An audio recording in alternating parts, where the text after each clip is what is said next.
नमक कम है। सपना शादी करके ससुराल पहुंचती है और पहले ही दिन समर्थ और ससुर जी सख्त हिदायतों के साथ पूरे घर की जिम्मेदारियां सपना के सिर दे देते हैं। और करो शादी, एक दिन का भी आराम नहीं, आते ही कामों की लिस्ट थमा दी। और इसी तरह साल बीत जाता है और सपना सुनते सुनाते धीरे धीरे घर में एडजस्ट कर लेती है। एक दोपहर सपना सास के कमरे में उन्हें खाना देकर रसोई में वापस ही आती है कि तभी सास की आवाज आती है। सपना, ओ सपना, कहाँ है? जरा नमक तो लाना। सपना नमक लेकर सास के कमरे में पहुंचती है। अरे तुम्हें पहले भी बोला है कि एक डिब्बे में थोड़ा नमक डालकर मेरे खाने के साथ ही दे दिया करो। देखो, इस तरह बार बार तुम्हें आवाज लगाना भी तो अच्छा नहीं लगता ना। वैसे भी आज तक ऐसा दिन तो आया नहीं जब आपको नमक कम ना लगा हो। फिक्र नॉट, मुझे तो आदत हो गई है। हाँ भाई, अब दवाइयाँ लेनी है तो खाना जैसा भी है खाना तो पड़ेगा ना। मैं आपके हाई ब्लड प्रेशर से बेखबर नहीं हूं और इसीलिए ये चिकनी चुपड़ी बातें उसे सुनाना जो इसमें फंस जाए। अरे सही है, खाना अच्छा बनाओ या ना बनाओ, सास को उल्टा जवाब जरूर दे दो। सास की टेढ़ी बातें सुनकर सपना आगे बिना कुछ बोले वहां से चली जाती है। दिन बीतते हैं और सास बहू का रूटीन वैसा ही रहता है, जिसमें अब सास अड़ोस पड़ोस और अपनी सहेलियों के सामने भी खाने का जिक्र करने लगती है। बस क्या बताऊं बिमला, बहू अच्छी है पर खाने में नमक सही डालना आज तक नहीं सीखी। अरे क्या बात कर रही हो? फिर तो तुम्हारा 2 वक्त की रोटी खाना भी मुश्किल हो जाता होगा। तभी सास सपना को वहां आते हुए देख लेती है। हाँ हाँ, लेकिन कभी समझाओ तो झट समझ भी तो जाती है। अब देखो, जैसे अभी सपना बेटी को मैं बताऊंगी कि कल उसके ससुर जी और मेरी शादी की सालगिरह है, हमारे लिए ये बहुत ही स्पेशल दिन है, तो मेरी बेटी अपने आप हमारा मनपसंद चटपटा खाना बना देगी।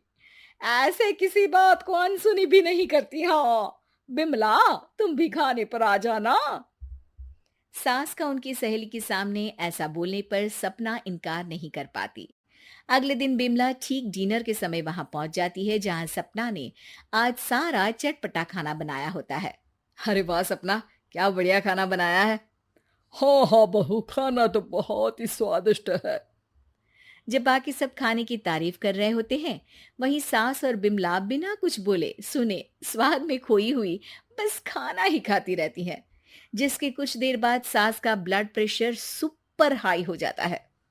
अरे हाय, मर गई, मेरा तो सिर घूम रहा है।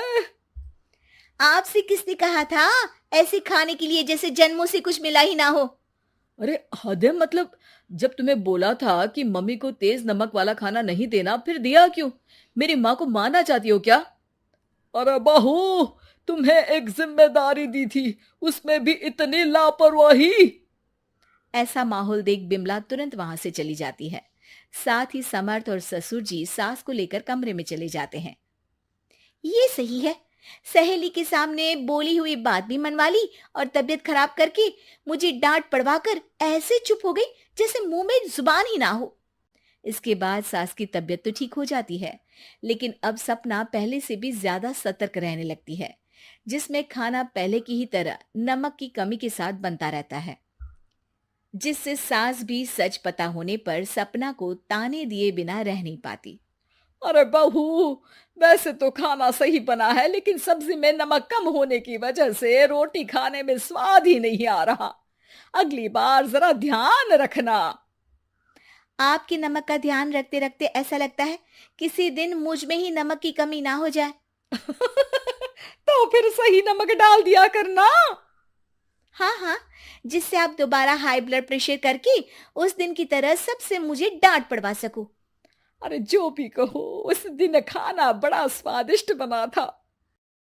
इसी तरह एक बार फिर दोनों के बीच नोकझोंक शुरू हो जाती है, जिसके चलते समर्थ वहां आ जाता है। सपना, तुम हमेशा माँ से लड़ती क्यों रहती हो? अरे, मैंने क्या बोला? मम्मी जी अपने आप ही कुछ ना कुछ बोलती रहती हैं। अरे वो बोलती है तो तुम चुप क्यों नहीं रहती? अब समर्थ सपना पर गुस्सा करने लगता है, जिसे देख सास बीच में बोलती है। ये घर में हम दोनों के बीच की बात है, तू इसमें पढ़कर बहू पर गुस्सा क्यों कर रहा है? इस पर समर्थ वहां से चला जाता है। क्या बात है, आज तो आपने मेरी तरफदारी कर ली, वो कैसे? अरे फीका खाना खिलाती है, इसका मतलब ये नहीं कि बहू से दुश्मन बन गई है, और उसके लिए भी सिर्फ मैं ही बोल सकती हूँ और कोई नहीं। ओहो, आज तो सास बहू में बहुत प्यार जग रहा है। अरे तो फिर आपके पेट में दर्द क्यों हो रहा है? तुम कुछ ज्यादा ही उल्टे जवाब नहीं दे रही, कभी समर्थ कभी मैं। अरे तो फिर सुन क्यों रहे हो, यहां खड़े रहकर जाओ ना। ससुर जी वहां से चले जाते हैं, जिस पर सास का अपने लिए ऐसा व्यवहार देख सपना उनसे कहती है, वैसे तो आप इरिटेटिंग हो, अपनी गलती मानती नहीं, इमोशनल ब्लैकमेल भी बहुत अच्छे से कर लेती हो, पर जैसी भी हो, मेरी सासू माँ हो, मैं कभी आपकी सेहत के साथ कोई खिलवाड़ नहीं कर सकती, इसीलिए कुछ भी बोलो कुछ भी करो, आपको नमक तो हमेशा मांगना ही पड़ेगा। सपना की बात सुनकर सास मुस्कुराते हुए चुप होकर वहां से अपने कमरे में चली जाती है। अरे जो भी हो, बहू मुझे लाखों में एक मिली है। सास ऐसा बोलती ही है कि तभी बाकी सब भी कमरे में आ जाते हैं। अरे हमें तो पहले से ही पता है,